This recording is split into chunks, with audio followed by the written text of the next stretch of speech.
Christopher De Leon na maalam na.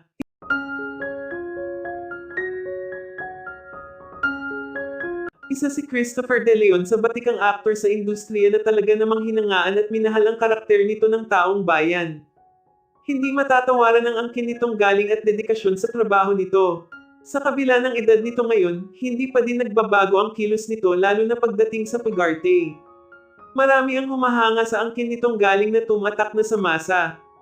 Isa din si Christopher De Leon sa nagpa-trending sa teleseryeng Batang Quiapo na pinagbibidahan ng director-actor na si Coco Martin. Halos lahat ng mga nanonood ay talaga namang inaabangan ng mga scene ni Christopher De Leon na ginagampanan nito sa Batang Quiapo na si Ramon Montenegro. Ayon pa sa source, kapansin-pansin umano ang pagkatamlay ni Christopher sa ilang scene nito sa Batang Quiapo nito lang mga nagdadang araw.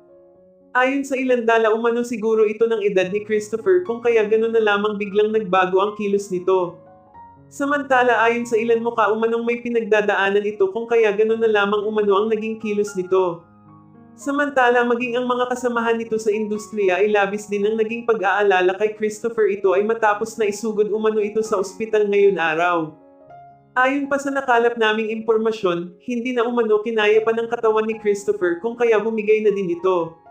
Ayon pa sa source maging ang mga kasamahan nito sa shooting ng Batang Quiapo ay labis din ng pagkagulat at pagkabigla sa nangyari. Hindi umano sila makapaniwala na may pinagdadaanan na pala si Christopher dahil sa napaka-dedicated umano ito pagdating sa trabaho. Hindi umano ito makikitaan ng kahit na anong bakas ng panghihina.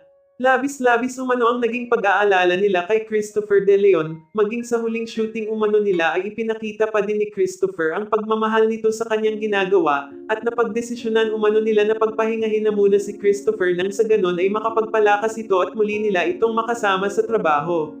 Samantala ayon sa source isang balita umano ang gumimbal sa buong Pilipinas dahil sa pamamaalam umano ni Christopher De Leon.